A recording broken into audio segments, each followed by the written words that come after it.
Powered by the Montana Television Network.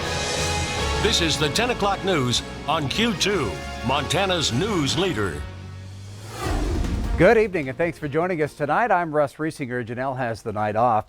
It's considered a sign of respect, but what one Montana man is accused of doing when a teen did not remove his hat during the national anthem has him facing charges and the teen recovering from serious injuries.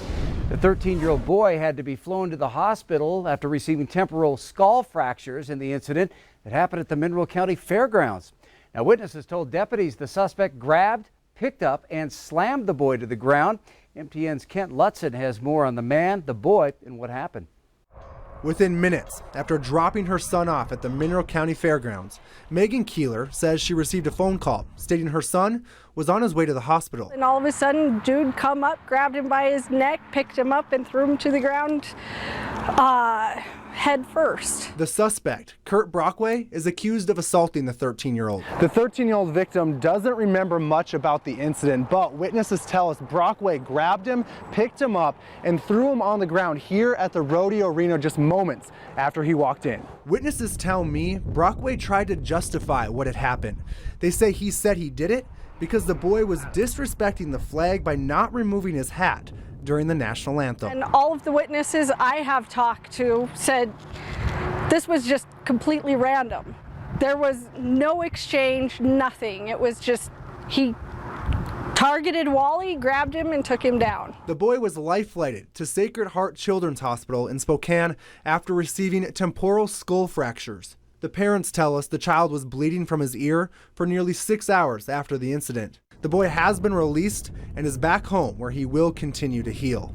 As for Brockway, he was arrested and made his initial court appearance on Monday in Mineral County. The state requested his bond be set at $100,000. However, the judge ruled Brockway can be released on his own recognizance.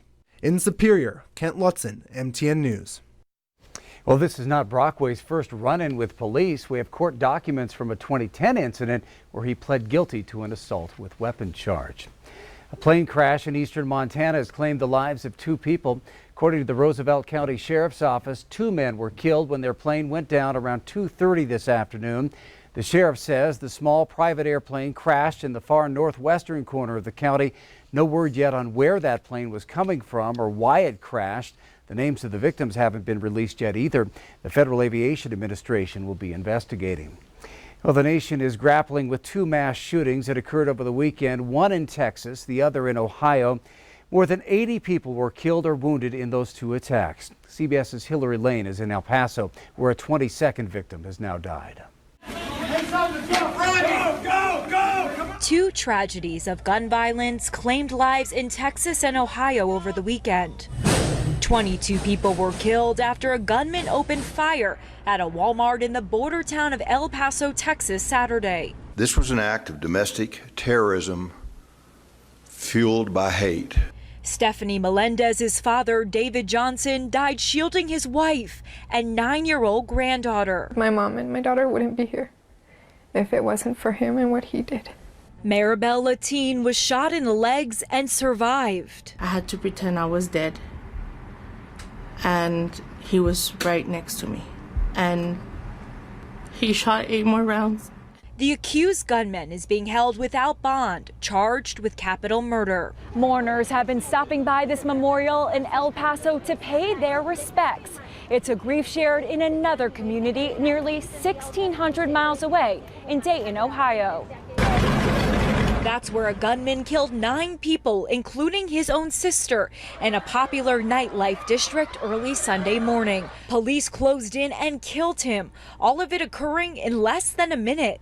Caitlin Mouget escaped the massacre. One shooting here, one shooting there, shooting here, shooting there. Like, when is change actually going to happen? President Trump condemned hate and bigotry and stressed combating mental illness, but he stopped short of calling for new gun laws. We can and will stop this evil contagion. Democratic lawmakers are pressing Senate Majority Leader Mitch McConnell to bring a House-passed background check bill up for a vote. Hillary Lane, CBS News, El Paso, Texas. And Democrats are pushing for Congress to reconvene in the aftermath of these shootings to address gun violence. Montana Junior Senator Steve Daines was our guest on Montana This Morning today. He was asked if he would support such a special session. He said he sees this as an opportunity to come together as a nation, but says he also supports the right of law-abiding gun owners. Let's make sure we debrief. Let's grieve with the families who are grieving, and then let's take a look at what actions need to be taken here, such that these hate crimes, really, this is hate, this is evil that's going on right now in our country. How do we combat that systemically and look at ways that will actually produce an outcome? Other news, firefighters are chasing down a new fire that has quickly spread to an estimated 1,500 acres now near Helena. The horsefly fire is burning just 2 miles northwest of the Black Diamond fire. It was reported around 1:30 this afternoon. Firefighters still working to try and get it contained. The Black Diamond fire has burned about 36 acres. And here's the latest on some of the other major fires burning across Montana. The North Hills fire north of Helena, east of Interstate 90, now 90% contained. It burned just over 5,000 acres. The Nevada Creek fire southwest of the Black Diamond and horsefly fires, that's burned 55 acres. And the Ridgetop fire in Petroleum County is now 50% contained. It has burned just over 11,000 acres. And turning to the weather now, Bob, looks like it's going to stay pretty dry out there. I'm afraid so. Yeah, that's going to be the case. Let me show you. We're going to talk about some warmer temperatures, but then after that, we're going to talk about when's the best time to mow your lawn. So here, let me show you what's happening. We're looking at 94 degrees tomorrow, then back down to 88 on Wednesday, 92 on Thursday, then we'll roll it back into the 80s on Friday, Saturday, and Sunday. So keeping that in mind, this is something new. It's our mowing forecast, and as you'll see here, it looks like maybe on Tuesday, maybe a fair day because it's going to be 94 degrees and dry, but Wednesday is the best. It's going to be about 88 degrees, no mention of rain at all. Then on Thursday, it looks like we're looking at maybe some 90-degree weather, but also a 40% chance for thunderstorms at night. On Friday, a fair day because we're looking at maybe about temperatures into the upper 80s, but also a slight 20% chance of rain then. So looks like best time to mow your lawn, probably on Wednesday midweek. We'll have the rest of your forecast coming up. Russ? All right, thank you, Bob. Lieutenant Governor and prospective governor candidate Mike Cooney visited Billings today, head of a campaign event in town tonight. And for an already crowded governor's race with more than a year to go before Election Day, candidates are doing all they can to stay ahead of the race. Really, I think governor has to provide that leadership to say, people, let's put our differences aside. Let's work on the issues of health care. Let's work on the issues of economic development. Let's work on the issues of making sure our education system is second to none, and that, we're keeping Montana the place we want it to be and to hand off. That's what a governor is. A governor provides that kind of leadership, and I think I've demonstrated that throughout my career, that I bring people together. I'm a consensus builder, and that's how you get things done. That's the way our government should operate. Well, Cooney will face off against at least 2 others in the Democratic primary, and Republicans have 3 confirmed candidates for their primary in early June. Lieutenant Governor Cooney was also among the dignitaries on hand in Billings today for the grand opening of the new Rehabilitation Hospital of Montana. That new facility is the only freestanding rehab hospital in the state. The hospital features 34 private rooms, 2 rehab gyms, even a room that's set up like a 1-bedroom apartment. The hospital's a partnership with the Billings Clinic, St. Vincent Healthcare, and Kindred Healthcare. The staff's goal is to help people recover from strokes, brain and spinal cord injuries to the point where patients can return to their homes.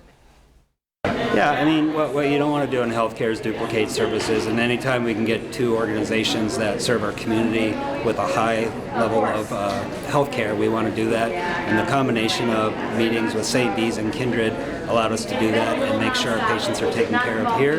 Yeah, the goal would be come here, fine-tune everything they need to do so when they go back in the community and live in their house, they are back to where they need to be to live a great functional life. Kindred Healthcare has worked with St. V's on its previous rehab center. Now those patients who need rehab can take advantage of the new hospital. Well, the Marines are marching into Billings as the Marine Corps League hosts its 96th annual convention. Up to 1,000 attendees this year, marking the 3rd largest convention in their history. Events kicked off bright and early this morning with a ceremonial flag raising. The opening ceremony, Mayor Bill Cole and Senator Steve Daines played host to the Marines and their guests. Events for the Marines will continue throughout the week, ending this Friday. Up next on tonight's 10 o'clock news, 70 years ago, tragedy struck Montana as more than a dozen firefighters laid down their lives in an effort to save our state. Plus, this bodybuilder has a sweeter side to her strength. We'll check out that story.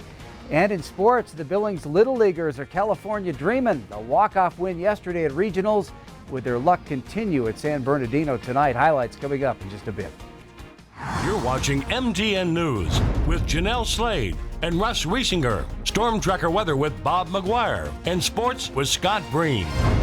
This is the 10 o'clock news on Q2, Montana's news leader.